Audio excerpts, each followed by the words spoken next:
Salut à tous, après avoir vu dans la vidéo précédente la traduction des principaux mots-clés de l'algorithme en langage de programmation Python qui concerne l'utilisation des types primitifs de base ou bien types primitifs int, float, boolean, str, complexe, l'utilisation d'affectation pour affecter ou affecter une valeur à une variable, l'utilisation des instructions de base qui concernent l'instruction écrite pour afficher un message ou bien l'instruction plein, et l'utilisation de l'instruction lire qui permettant de lire une valeur à partir du clavier ou en utilisant son équivalent avec l'instruction input.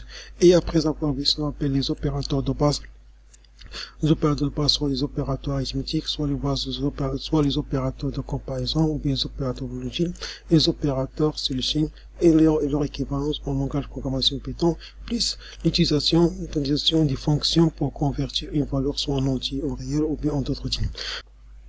Donc, durant cette vidéo, on va voir les structures de contrôle. On commence par la première structure qu'on appelle la structure condition. Donc, dans la structure condition, si et son équivalence if, donc là, dans le langage algorithmique, on a trois structures, soit si simple, si fancy, ou son équivalence if condition de pas pour définir l'indentation. On a deuxième type qu'on appelle l'alternative complète, si sinon, c'est-à-dire on a le prise de choix entre deux conditions pour définir deux conditions. Et son équivalence if condition else pour définir le sinon. On a aussi troisième type qu'on appelle l'alternative imbriquée, c'est-à-dire si à l'intérieur d'entre si, et son équivalent f pour définir la première condition, lf pour définir la condition. Si on a plusieurs conditions, on commence par lf jusqu'à la dernière condition qui est exprimée avec le mot-clé else.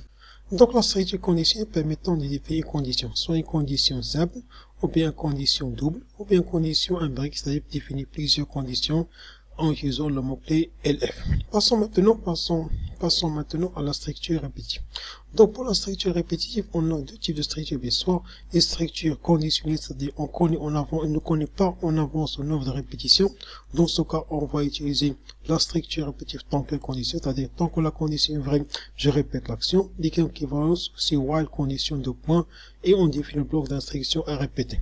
Deuxième type de structure qu'on appelle structure répétitive inconditionnelle, c'est-à-dire on connaît en avance son nombre de répétitions. Pour ça, on utilise la structure répétitive qu'on appelle la structure pour. Pour i, son appelle un compteur allant d'une valeur initiale vers la valeur finale fin, et entre pour et fin pour, on écrit les instructions qui sont répétées n fois. Son équivalent, c'est la boucle for i, un compteur. In range est automatiquement une fonction de base qui permet de créer une séquence d'intervalles entre début fin et un pas d'incrémentation, et deux points après deux points, on écrit les instructions à répéter. Donc la fonction range permettant de créer une liste de valeurs d'une manière successive, allant de valeur initiale vers la valeur finale.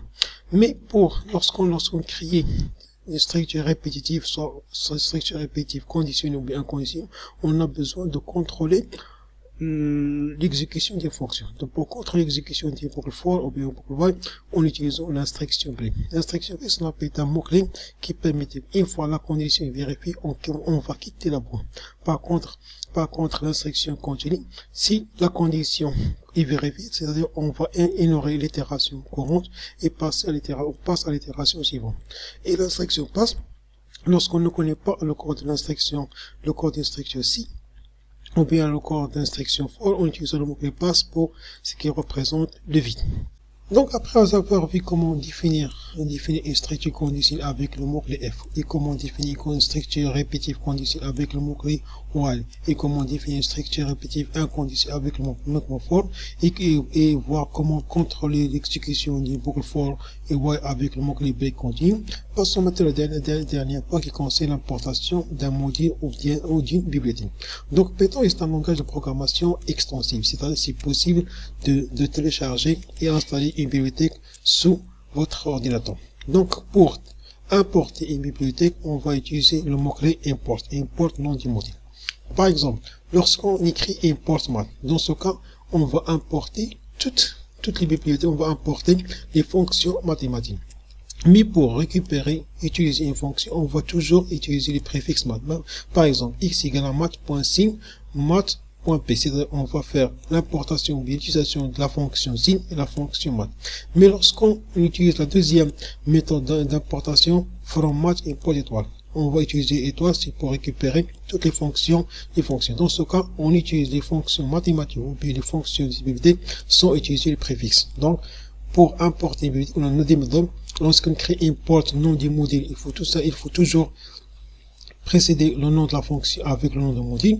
Et lorsqu'on écrit format import étoile, il faut utiliser les fonctions du module sans utiliser le préfixe du nom du module. Et merci de votre attention.